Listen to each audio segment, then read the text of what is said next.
प्रधानमन्त्री बालेन शाहले लोकतन्त्रलाई भन्दा पनि कतै बालेन तन्त्र पो विकास गर्न खोज्नु भएको हो कि भन्ने एउटा आम प्रश्न र जिज्ञासा बनिरहेको छ।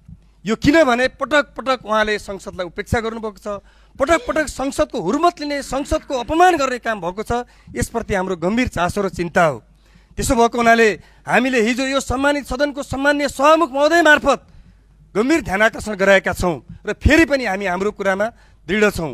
हाम्रो कुरामा हामी प्रतिबद्ध छौँ कि यो चाहिँ सरकार, अघि मान्य निष्कल राईले भन्नुभयो जस्तै सरकार संसदप्रति संविधानको धारा 76 को 10 बमोजिम सरकार संविधानप्रति के अरे संसदप्रति उत्तरदायी बन्नुपर्दछ, संसदप्रति पूर्ण रूपमा जवाबदेही बन्नुपर्दछ। र त्यो जवाबदेही बन्ने बेला भनेको सरकारको मुख्य नीति तथा कार्यक्रमको बेलामा हो। यहाँ धेरै मान्य सदस्यहरूले प्रधानमन्त्रीका सन्दर्भमा प्रश्न उठाएका छन्, सरकारका सन्दर्भमा प्रश्न उठेको छ, जनताले प्रश्न उठेका छन्।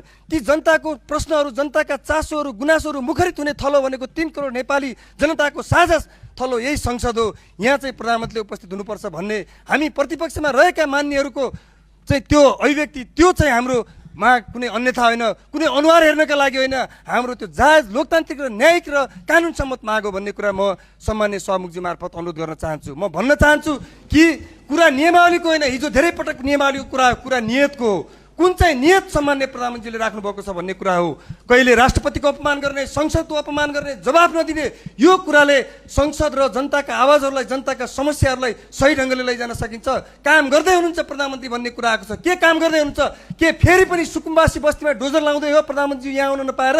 यो हाम्रो गम्भीर प्रश्न छ सभामुख महोदय। त्यसो भएको हुनाले हामी सम्मान्य प्रधानमन्त्रीको यहाँ संसदमा उपस्थिति चाहन्छौँ, उहाँले जवाब दियोस् भन्ने चाहन्छौँ। र यसमा चाहिँ सम्मान्य सभामुखज्यूले लिनुहुनेछ र हामीलाई त्यसमा विश्वास दिलाउनुहुनेछ भन्दै म मेरा भनाइ गर्छु। धन्यवाद।